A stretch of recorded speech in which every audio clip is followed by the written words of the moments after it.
Sejam todos bem-vindos à live do povo aqui na página do Guerreiro do professor Adriano Vunga, mas também estamos sempre em simultâneo com a página do Centro para a Democracia e Direitos Humanos. Recebemos um grito de socorro vindo do bairro 25 de Junho, onde um pai terá tirado a vida do seu filho de cerca de 18 anos, como uma forma de cumprir uma promessa que ele fez.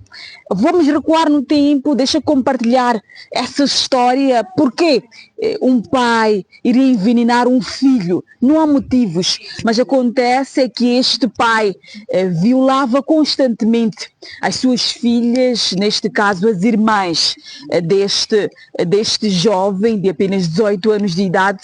E na altura, quando ele tinha 15 anos, quando o jovem tinha 15 anos, ele denunciou o pai por estar cansado de ver que constantemente ele batia, agredia a sua mãe e também violava as suas filhas.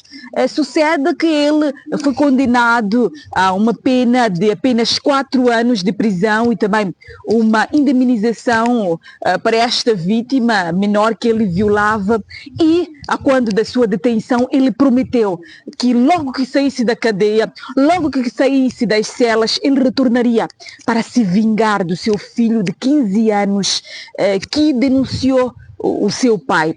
Passaram-se 4 anos, este jovem completou-se os seus 18 anos, o pai retornou ao convívio familiar depois de cumprir uma pena de 4 anos por violar as suas filhas menores, e ele cumpriu a promessa de tirar a vida do seu filho, envenenou o seu filho de apenas 18 anos de idade, e nós estamos aqui no bairro 25 de Junho, Chopal, para contar esta história. Venham comigo, vamos aproximar-se para conversar com esta família, vamos conversar também com a vítima, mas em anonimato para preservar a nossa fonte, mas vamos conversar aqui com as nossas fontes. Muito boa tarde. O que era para a vítima?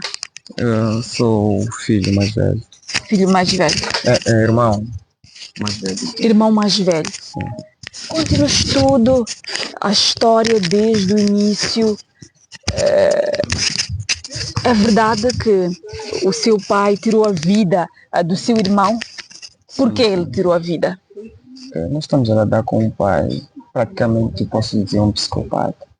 Se eu digo isso, que violou todas as minhas irmãs, as mais velhas, de uma mãe diferente. E em tudo isso ele desmentia, que não sabia de nada, não tem conhecimento de nada. E hoje violou minha irmã, posso dizer, há 4 anos atrás, violou minha irmã do mesmo sangue. Quando é que começaram essas violações? Em que ano? Quantos anos elas tinham? Estamos a falar a partir de 1900 para lá, porque as minhas irmãs já estão mais velhas, estão com 40, 30 as outras pessoas. Então, desde 1900 ou 1800 para cá, tem acontecido a mesma coisa. Ele dorme com as filhas e dorme com as esposas. Então, ele da última vez em 2019 dormiu com minha irmã, 2020. Quantos anos elas tinham? Esse momento ela tinha 15 anos. 15 anos. Sim. Então, depois disso, ele continuou a recusar, só que minha irmã era ameaçada, que ela não podia falar nada, porque se ela for a falar, irá sofrer esbajulações dos vizinhos e ela será uma pessoa sem alimentação, porque quem dá de comer é a ele. Então, por tantas ameaças e abates psicológicos, ela tinha medo de falar. Só que se passando algum tempo, o espaço que temos para ela processar, ela se desenvolveu comigo, disse: mano, na verdade aquilo aconteceu, só que eu não queria e eu não quero ser o culpado do pai estar na cadeia. Eu disse: não tem problema, mas o que tu tens que fazer é colaborar com o advogado e vamos seguir o caso. Seguimos o caso, mas seguindo o caso, sempre havia um conflito. Ele tinha uma advogada, essa advogada chamava-se Roselma nos momentos. Ele ficava onde morava. São 3 dias, de repente saiu. Saía de onde? Da esquadra? Da esquadra. Isso nos deixava admirados. Foi transferido, acho que se não me engano, para BO também. Ficou 4 dias, saiu com papel de soltura. Quando tentamos procurar, fomos ver que ele pagou um valor. Quando pagou o valor, tenho um irmão mais velho, está em Nampula, então ele disse, se for por causa de valores, eu também tenho valor que posso pagar. Então eu vou pagar para a Cernic poder seguir o caso. Cernic seguiu o caso, 2020, foi preso de novo, entrou na BO, não saiu mais. De lá seguimos, deram condenação de 8 anos. Esse meu irmão perdeu a vida, ele foi ameaçado que havia de ser matado quando ele for a sair da cadeia. Mas não levamos a peito, são 4 anos para alguém, então aprendeu alguma coisa. Mas saiu, ficou primeiro mês, segundo mês, e a Quando ele caminho. saiu, veio para aqui para casa. Veio para aqui, o E como era a tribunal. convivência com ele? Não boa, não boa. Todos os dias havia discussões, falas. Ele procurava motivos a cada dia para criar um barulho. Então vi que a coisa não era boa, decidi sair. Quando saí eu achei que tudo iria voltar ao normal. Eu ao sair não volto ao normal. Fica pior. Maltrata a minha mãe, esquece que a minha mãe é que acompanhava a comida todos os dias daqui até Machava a pé. Faça sol, faça chuva, frio. Ela caminhava todos os dias e dá comida a ele. Eu acho que é onde existiu aquele senso de vontade. Sempre tenho pessoas para me acolher. Então, 2 por 3, saio, maltrato a minha mãe. Chegamos aqui, falei com ele disse que eu não podia fazer nada porque eu sou um cadáver. Aquilo me subiu a cabeça, entramos em pagadarias, se não me engano, acho que sexta passada ou antepassada. Saí com meu irmão, esse antequerido agora. Na segunda-feira fomos para o Tribunal de Benfica, que era para tratarmos o caso dele. Quando chegamos no tribunal, o tribunal disse que não tinha como seguir o caso porque ele não foi solto pelo tribunal. Mas talvez uma das associações de lá mesmo, da cadeia central, possa ter compartilhado por bom comportamento dele. Mas o tribunal também ficou admirado porque no caso de violação não existe 4 anos, 3 anos, calção fora. Não, fiquei sem entender, porque quem estava a seguir o caso era meu tio, irmão dele. Então, depois, terça, tentamos ir para a procuradoria, não conseguimos. Então, saí, fui trabalhar, eu ao trabalhar, escutei que ele já não estava entre nós. Procurei saber porquê, as tantas foi um acidente, teve uma doença rápida, não sei. Então, de lá, me disseram que é envenenamento. Eu disse Quem envenenamento. disse que era envenenamento? É o meu irmão que está a seguir. Ele disse que era envenenamento porque ele estava com o corpo ao caminho do hospital. Quando chegou no Bagamui já não havia vida. Bagamui transferiram para o Hospital Central. Eu saí a correr e vim para aqui, que era para poder saber onde está meu pai, onde está minha mãe. Encontrei que meu pai não está, minha mãe já tinha notícia, fui para o Hospital Central. Entrei no quarto dele, quando entrei no quarto dele vi uma tigela deitada. Vi umas camisas e uns panos, procurei saber, não mexi nada. Tranquei a porta, vim para a casa central, tranquei a porta. Eu disse, ninguém entra nessa casa a não ser a Cernica, a não ser polícias. Saí, segui meu irmão para o hospital. Eu ainda entrar no hospital para poder entender melhor. Ligam para mim, dizem que tem duas pessoas da Cernic. Essas 2 pessoas não eram da Cernic, eram pessoas que acho que ele que ligou para lhe acobertar. Então pedi um dos vizinhos mais velhos. Eu disse, se essas pessoas forem da Cernic, pedem uma documentação para eles se identificarem. A não ser isso, que metem eles no carro e vão com eles para a esquadra. Quando obrigaram para eles entrarem no carro, discordaram. Eles disseram não, eles vão caminhar a pé e vão levar a pessoa, o meu pai nesse caso, cometeu o crime para a esquadra. Ele entrou no carro, foram lhe deixar. Lá fazendo as questões, eu saí direto, também fui direto para a esquadra. Eu disse, pá, para mim, eu não posso dizer que ele, mas tudo indica que ele, pela má conduta que ele tem.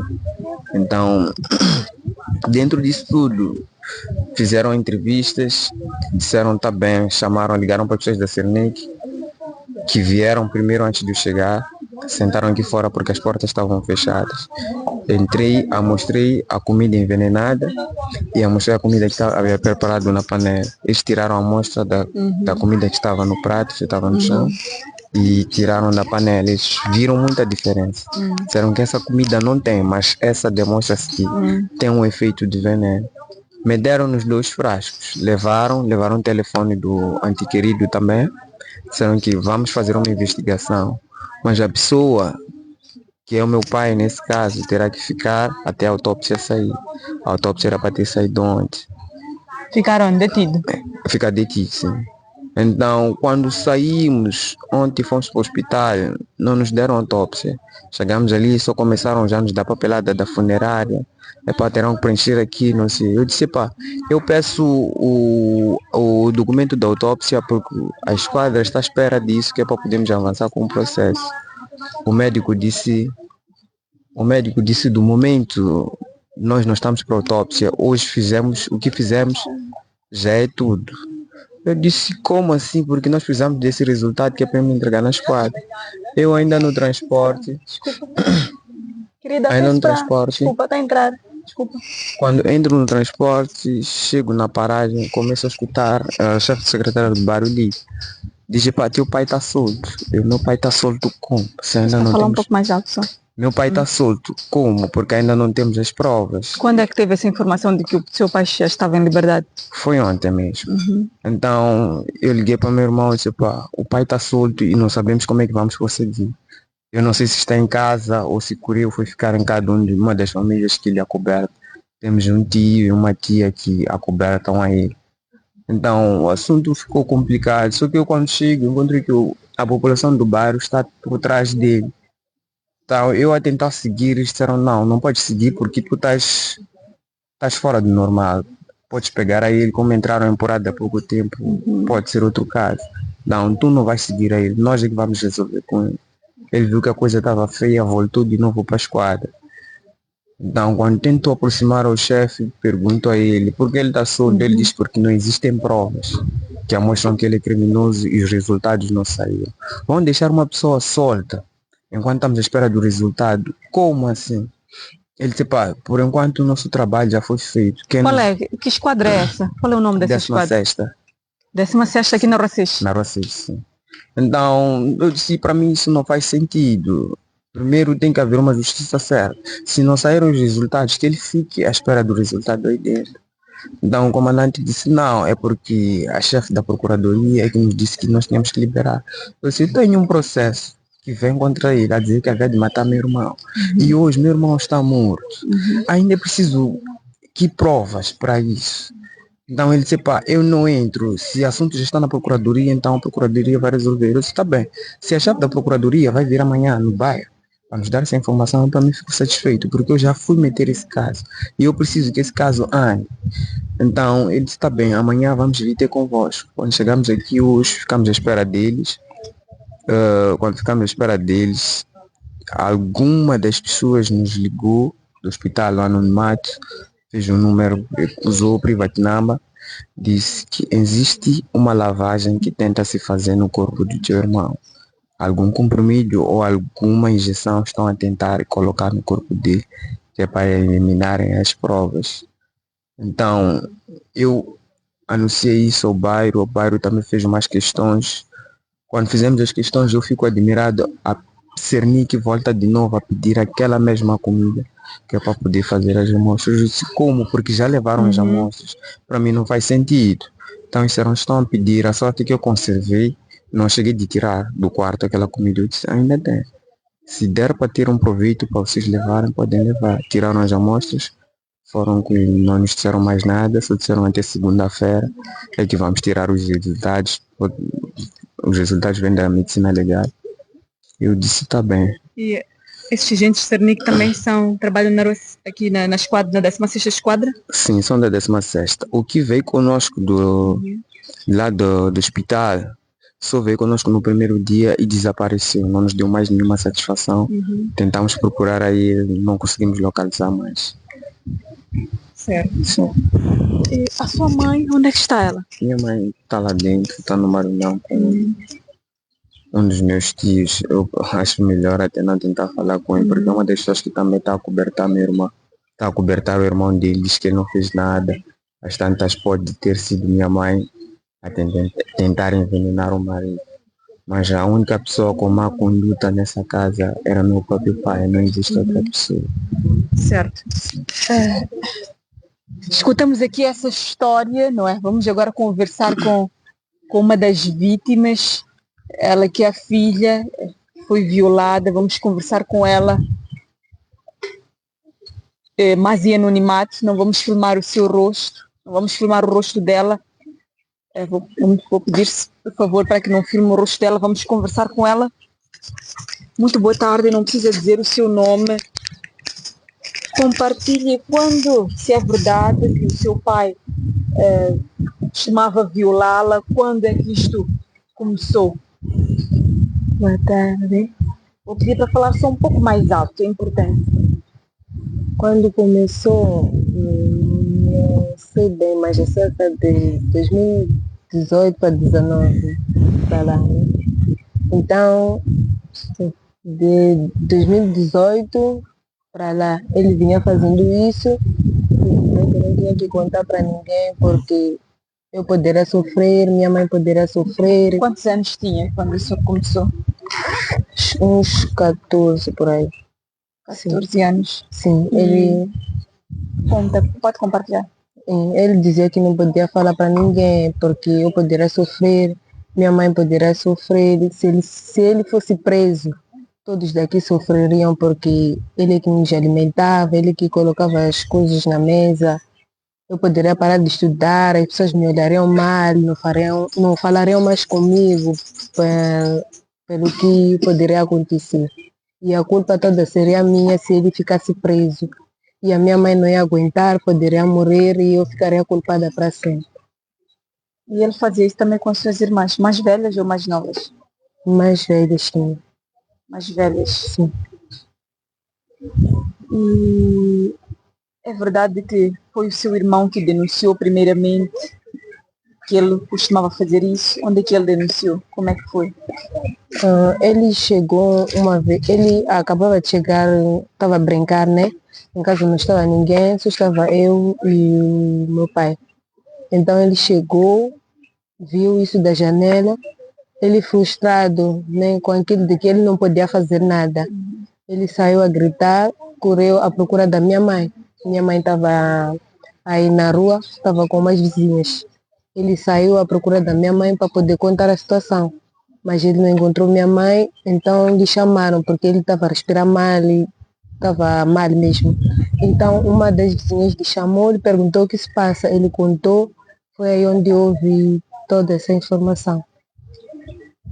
E ele, depois disso, toda a vizinhança teve conhecimento e a polícia veio, como é que foi? Toda a vizinhança teve conhecimento, as pessoas começaram a aparecer, chamaram aí a televisão, a polícia. E quando as vizinhas vieram me buscar para me perguntar o que aconteceu e se era verdade ou não. Então levaram meu irmão também. Ele, no caso, ele me chamou e disse que eu tinha que desmentir tudo. Do teu pai? Sim, voltou a repisar que se eu contasse, poderão acontecer coisas piores, que nós seremos separados dos meus irmãos, no caso. Seremos separados, poderemos viver na miséria, na rua. Então ele disse que eu tinha que negar tudo. Então foi quando as vizinhas me levaram para me perguntar e na verdade eu neguei. Não contei nada, desmenti tudo. Desmentiu tudo e mesmo assim ele foi preso? Sim, levaram ele preso. Acho que ficou lá uns 2 dias. Os 2 dias depois voltou a sair. Tipo, à espera dos papéis do hospital. Mas lá, os papéis do hospital nunca mais chegaram para cá. Então ele voltou a sair, vai ficar aqui, acho uns 2 dias. Esses 2 dias os vizinhos também começaram a criar confusões naquela de que ele tinha que sair. Então ele voltou de novo para a esquadra e saiu já escondidas para ficar aqui durante um tempo escondido. Ele entrava e saía daquela porta que tem ali atrás. Então ele entrava e saía numa daquele de que os vizinhos não podiam lhe ver e nós não podemos dizer que ele estava aqui em casa escondido. Certo, e depois dos 4 anos ele retornou a casa, como é que era a convivência aqui em casa, mesmo a tua mãe sabendo que ele violava? Depois dos 4 anos, ele quando foi preso para lá na BO, eu nunca mais entrei em contato com ele. Então depois dos 4 anos, apareceu um senhor de lá da... Eu não esqueci o nome dele. Apareceu um senhor de lá da cadeia que veio ter comigo. Disse, seu pai já tem uns 4 anos e ele teve bom comportamento durante esses 4 anos. Então ele poderá cumprir o resto da pena em casa. O que achas disso? Eu disse para eles, ele sair pode sair, desde o momento em que ele não pise aqui. É aí onde eles disseram, se queres para ele sairá, mas tipo, não queres lhe ver? Eu disse sim, não quero lhe ver aqui em casa. Eles disseram que sim, ele iria sair, mas não viria para aqui. Só que depois de um tempo, meu tio vem e diz que ele irá sair e virá para aqui. Irá sair o meu tio, o irmão Esse dele. está aqui. Sim. Então meu irmão mais velho perguntou para ele, irá sair e vir para aqui porque se minha irmã disse que não quer lhe ver. Então ele disse, os incomodados que se retirem. Se vocês estão incomodados com a presença dele, saiam vocês, porque a casa é dele. O meu irmão entrou em conflito com ele a tentar perceber por que ele faz isso. Então, depois de algum tempo, esse ano, eu estava a trabalhar, então meu irmão veio me dizer que papai está em casa. Eu logo que soube disso, não cheguei de pisar mais em casa, né? Fiquei lá de vez, pedi para morar de favor numa vizinha aqui, que ela me acolheu. Desde esse momento até que estou lá em casa dele. Ele nunca procurou saber o porquê que eu não venho vir lhe ver, nunca procurou para pedir desculpas, nem para falar comigo. Simplesmente ele fez tipo nada mais acontecer. Certo. Falaram que durante o julgamento dele, além dos 4 anos, ele deveria pagar uma indemnização. De quanto era essa indemnização e ele chegou a pagar? Tivemos informação de que ele nunca custeou as mensalidades da sua escola. Sim, quanto à indemnização falaram, mas eu não fiquei para escutar porque estava sob a presença dele. Então, quando decretaram os 8 anos, a indemnização, quem ficou para escutar foi minha tia, que estava a me acompanhar. Então, eu não sei quanto era o valor da indemnização, mas ele nunca pagou.